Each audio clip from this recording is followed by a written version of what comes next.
मेरे प्रिय छात्र एवं छात्राओं, आज जो है मैं आपको बताने वाला हूं एक खास बात जो आपके बिहार बोर्ड एग्जामिनेशन के लिए बहुत इंपॉर्टेंट है, क्योंकि आप जानते हैं कि ढेर सारे ऑब्जेक्टिव के प्रश्न कभी परिचय से पूछे जाते हैं। तो एक चैप्टर जो है आपका है जिसका नाम है मैकेविटी द मिस्ट्री कैट। जी हाँ, मैकेविटी द मिस्ट्री कैट, जिसका मीनिंग आप इस प्रकार से समझ पाएंगे। इसका मीनिंग हुआ मैकेविटी। मैकेविटी एक नाम है, और किसका नाम है? एक बिल्ली का नाम है। मैकेविटी एक रहस्यमय बिल्ली। तो ये जो चैप्टर है ना, इसमें कवि ने अपने यहां पाले जाने वाले एक पालतू बिल्ली के बारे में वर्णन किया है, जिसमें कवि ने एक बिल्ली को एक क्रिमिनल के रूप में प्रस्तुत किया है। तो है तो ये बहुत ही मजेदार पोयम, जिसमें कि मैकेविटी के क्रियाकलाप और शारीरिक संरचना पर विशेष चर्चा हुई है। लेकिन सबसे पहले हम जानते हैं कि इस कविता के कवि कौन है। तो कविता का कवि परिचय सबसे पहले आपको जानना होगा, क्योंकि कवि परिचय से ढेर सारे क्वेश्चंस पूछे जाते हैं एग्जाम में। जी हाँ, तो याद रखिए, कविता के कवि का नाम है टी.एस. इलियट। टी.एस. इलियट, यानी आप इनको इस प्रकार से याद रख सकते हैं, टॉमस, पूरा नाम स्टर्न्स इलियट।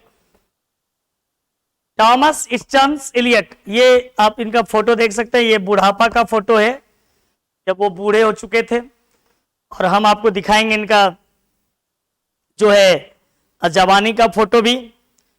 और जान लीजिए इनके बारे में कि टी.एस. इलियट जो थे, इनका जन्म आखिर कहां हुआ था, इनका जन्म कहां हुआ, कहां पे इन्होंने अपनी जिंदगी बिताई, और किन किन किताबों की रचनाएं की, साथ ही साथ क्या इनको मिला था कोई अवार्ड, कोई प्राइज, कोई पुरस्कार।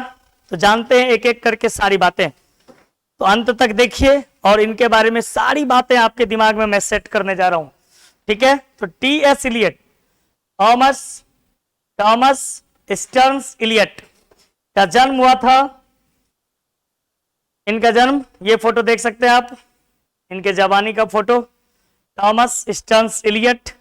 इनका जन्म हुआ था सन फ्रांसिस्को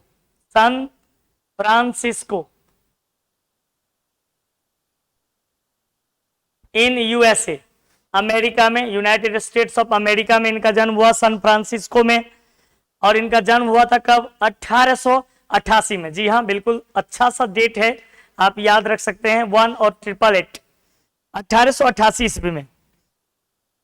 लेकिन एक घटनाक्रम के अंतर्गत कुछ ऐसा इनके जीवन में जो है परिवर्तन आया, तो इनको सेटल होना पड़ा इंग्लैंड में।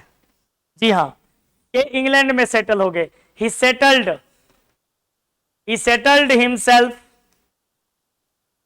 इन इंग्लैंड, यानी ये अमेरिका में इनका जन्म हुआ था, लेकिन इंग्लैंड में इन्होंने अपना जीवन बिताया।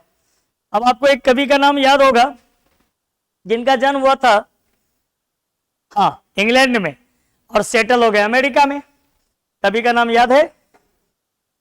एक कविता जिसका नाम है now the leaves are falling fast, जिसके कवि का नाम है W.H. ऑडेन। जी हाँ, W.H. ऑडेन साहब का जन्म हुआ था इंग्लैंड में। और ये फाइनली सेटल्ड कहाँ हो गए थे? ये सेटल हो गए थे अमेरिका में। ये अमेरिका में सेटल हो गए, लेकिन इनके जीवन में थोड़ा उल्टा हुआ। इनका जन्म हुआ अमेरिका में, सेटल हो गए इंग्लैंड में। अब ये W.H. ऑडेन साहब का जन्म कब हुआ था, इनके बारे में भी थोड़ा आपको दिमाग में सेट करके रखें। ये भी आपके एग्जाम के लिए इंपॉर्टेंट है, ये भी आपके एग्जाम के लिए इंपॉर्टेंट है। W.H. ऑडेन का जन्म कब हुआ था? हाँ, बिल्कुल याद रखिए, W.H. ऑडेन का जन्म 1907 में हुआ था, और इनकी मृत्यु हो गई थी 1973 ईस्वी में। अब इनके और इनके लाइफ में कुछ समानता आपको देखने के लिए मिलेगा। समानता क्या है समझिए। समानता ये है कि दोनों को W.H. ऑर्डन को और T.S. इलियट को दोनों को सेम ईयर में अवार्ड मिला था। जी हां, बिल्कुल याद करिए, वो अवार्ड मिला था इनको 1948 में। 1948 ईस्वी में T.S. इलियट साहब को 2 अवार्ड मिला। T.S. इलियट को 2 अवार्ड मिला, एक तो द नोबेल प्राइज और दूसरा इनको मिला था दूसरा अवार्ड, और वो मिला था कौन सा अवार्ड? वो मिला था इंग्लैंड में रहते हुए ऑर्डर ऑफ मेरिट का अवार्ड, ऑर्डर ऑफ मेरिट। ठीक है, अब आप इसको समझिए बहुत ही क्लियर वे में। ऑर्डर ऑफ मेरिट का अवार्ड एक और व्यक्ति को मिला है, आपके सिलेबस में है, याद करिए। हाँ बिल्कुल, कौन? यह है नोबेल प्राइज। नोबेल प्राइज मिला था किनको? ये नोबेल प्राइज जो है, ये प्राइज मिला T.S. इलियट को। कब मिला? 1948 में।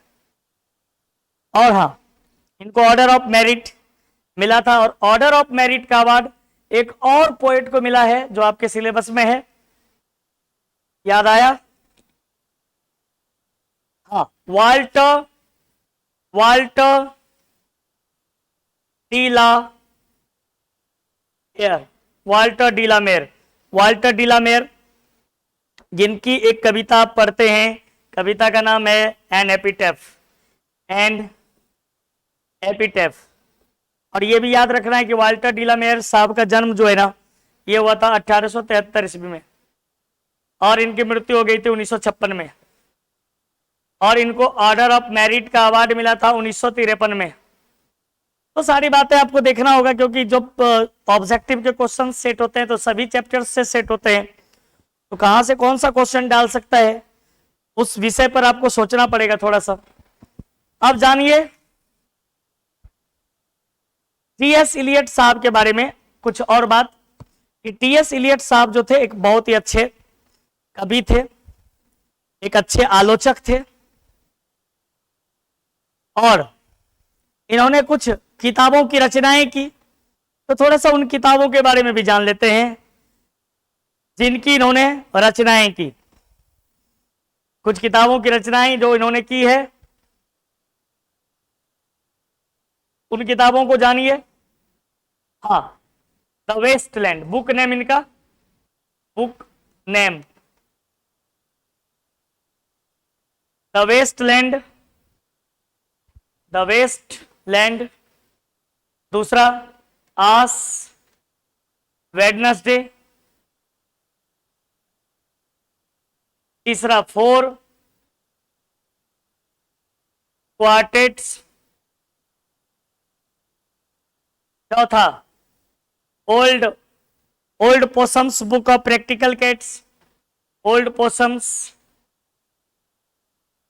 Book of Practical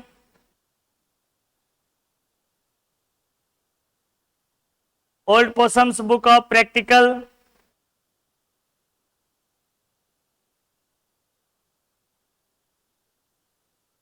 cats.